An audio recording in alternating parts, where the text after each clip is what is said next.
Are you having problems with your bass lines? This is the hardest thing I've ever had to do in my entire life. You're in the right place because we are going to remake a pro bass line today, so you understand. Let's do something like this. Let me give you the hint. And there is one thing that's coming back really hard in 2026, and I want to show you how it is properly made. So let's jump in. So we are going to make this. Very cool, isn't it? Let me show you everything. The first thing, if you're tired of rolling bass lines and single notes, this is kind of the same but different. So what we are going to do, the rolling bass line would be something like this.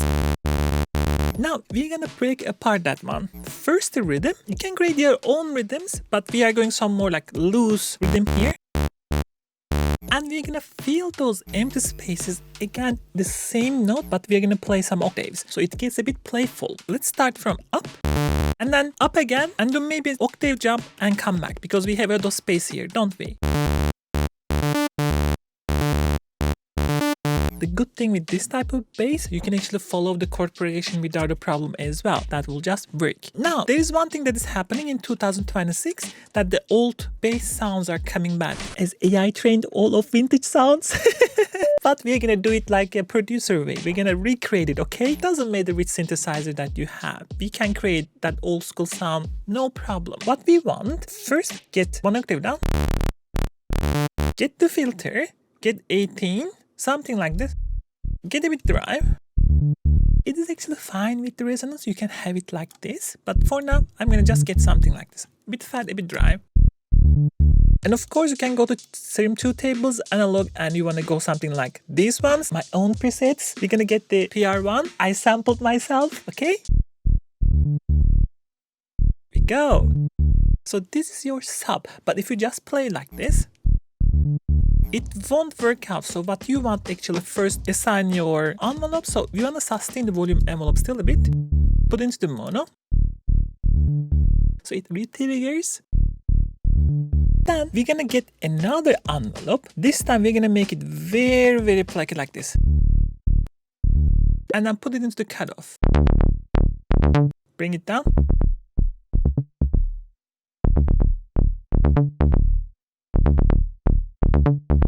Right? This gives us already that kind of nice fatty sound. In modern days, you will see most of the time people just would do this. You will get another oscillator, put a unison, call it a day. Old ways, we didn't have this like endless source of unison voices. So what you would do, make your own little unison by getting an oscillator like this, and we're gonna detune it manually. Let's get -20, and then you get one more, and then put +20. So these two are really detuned from each other, and it will lead this like phase type of sound. If you could consider like and subscribe, that would help me immense, and I promise I will make more videos for you like this. Your mind probably links these sounds to a Moog sound because that treated oscillators with the pan function. I want to open up the sound a little bit because we are in a higher octave. Our bass is safe. I'm gonna pan slightly. Now it depends on how much you want. I'm not gonna exaggerate it, just 15 maybe. That immediate, oh my god, this sound is big type of feel. Now, if you want to be fancier, you can always get like a LFO and put it into fine and make it really tight. And do it on the other way too. So this will add a bit more movement.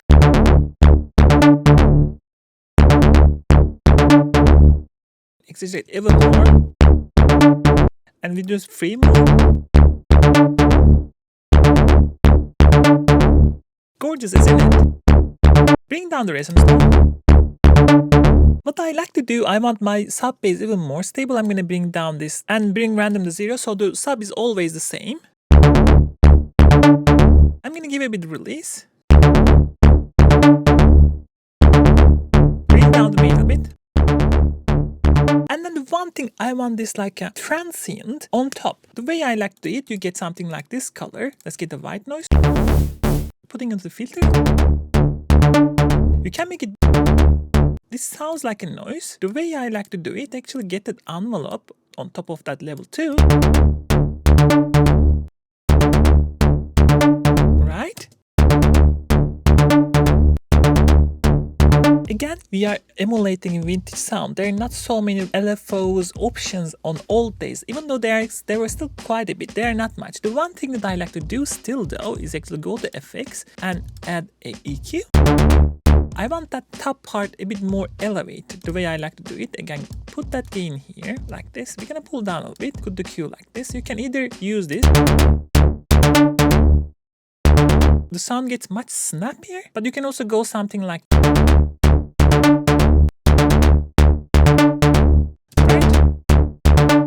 Now the trick is, in the track, the sound moves a lot. That means that the movement has to come somewhere. For the first thing is the cutoff. We can assign it to the macro. So when track plays, let me play it together with you. Volume down a little bit. During the track, when they play together,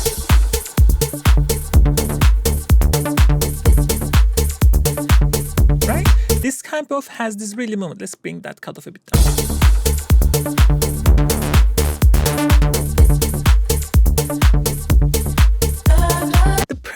This sound is still a bit too clean. We need a bit kind of dirt in it. So the first thing, I'm going to switch these to my PR1s, oscillators.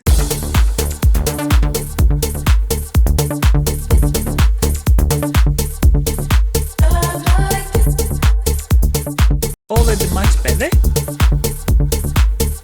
But then those top layers coming through way too much. So we need to mix them together. This is the one mistake I always see in producers. They just forget there's a level button over here so that they can adjust levels. They just leave it as is. Put that up. And I'm gonna open a bit more.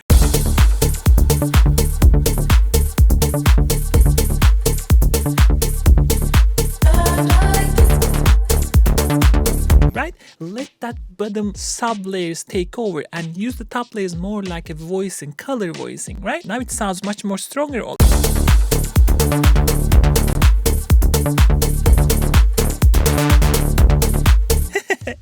Not done, not done. So this is the first thing. The other thing that's gonna happen is I'm gonna assign another macro for our sustain here. So we can sustain up, and I'm gonna also assign it a bit to the release here, both here, but also even the release here. So when you open this up, that the sound sustains longer. That means that when you open,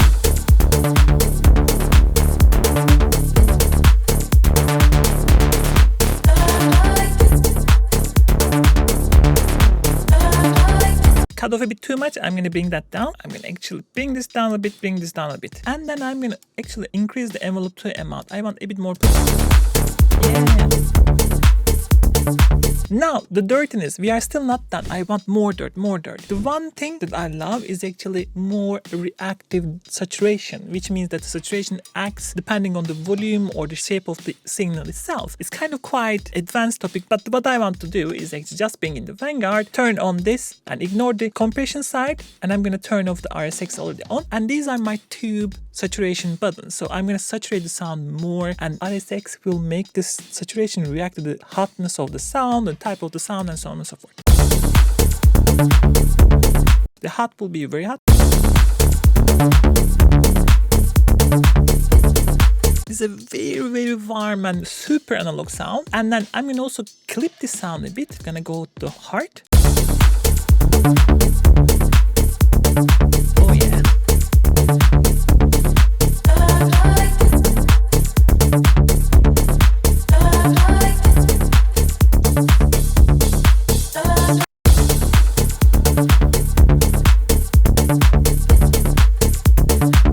I want two things. Equalizer to push to the tops a bit more.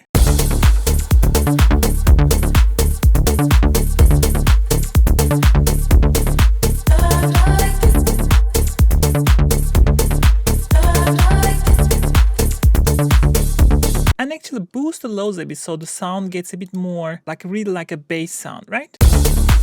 Yeah, safe. Only the sub part. And then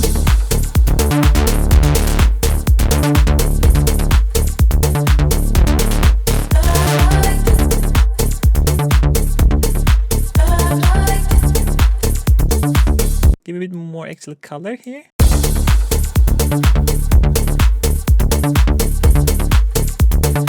And the final thing, let's open this a bit. I'm gonna go back to Vanguard and smack. Smack just makes the initial transient hit harder.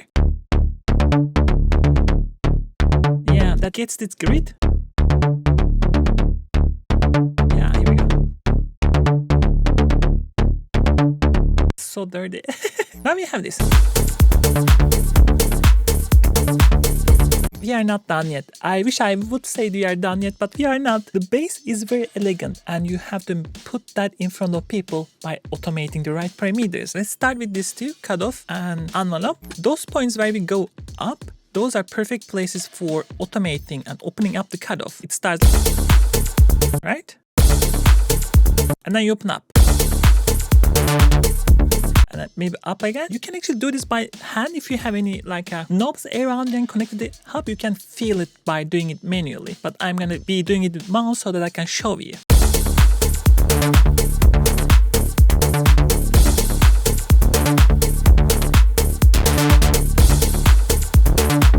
And then that envelope that we talked, I'm going to open it probably a bit here and then close down and then maybe make it here. Then just close earlier. Right? That elegancy of the sound. It's so gorgeous. There are a couple of things that is missing compared to the original track, and that is first the delay around. I'm just gonna be honest, I think the delay in the original track is a bit poop, so we're gonna make it better. I'm gonna bring my manta, and we want this ping pong delays when the things open up. So meaning that we're gonna actually cut this part. This is what we are hearing. I'm gonna go post effects and cut lows. Right? So I don't need those super lows to make it muddy. And I'm gonna bring it to 1/8. Actually, I don't want those super tails to come through. In Manta, you can adjust those. The other thing, I'm gonna bring the diffusion and halo. And my decker is here, so it ducks the delay when the bass comes. But the most important thing actually is I'm gonna saturate even more. And let them growling sound, right?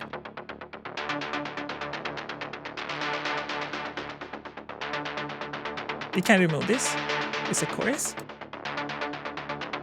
Perfect. Now, the problem oftentimes with this type of sound is you don't want it coming through all the time. So you want it only in a specific place, meaning that this has to be automated. Like when you throw it away, like here, do a throw. Throw means just volume up there and bring down back again. So you only hear the delay there.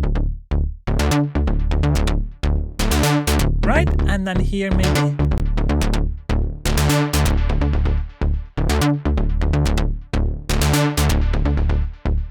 It's so gorgeous. You can have a little bit delay in between. It doesn't hurt.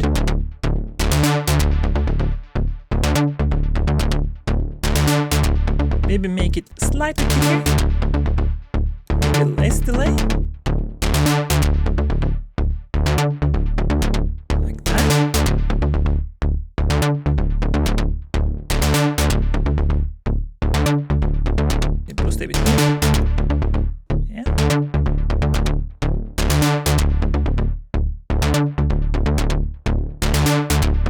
Such a gorgeous delay together.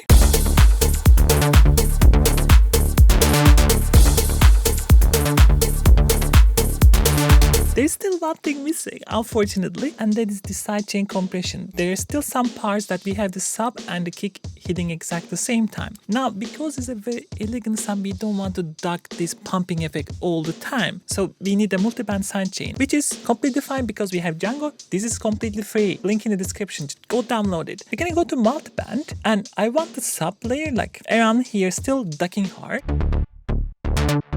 I'm gonna go to mids, bring down the amount.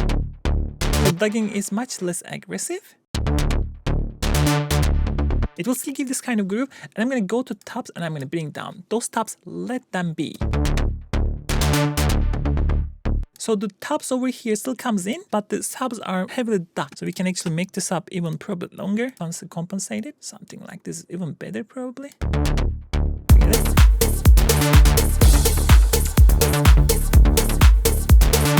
Let's do the final adjustment.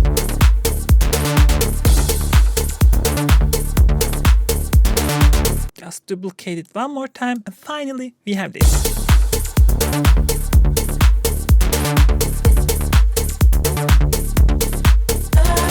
If you want to learn more about basses and pros and music production, I have a video over here. Take a look.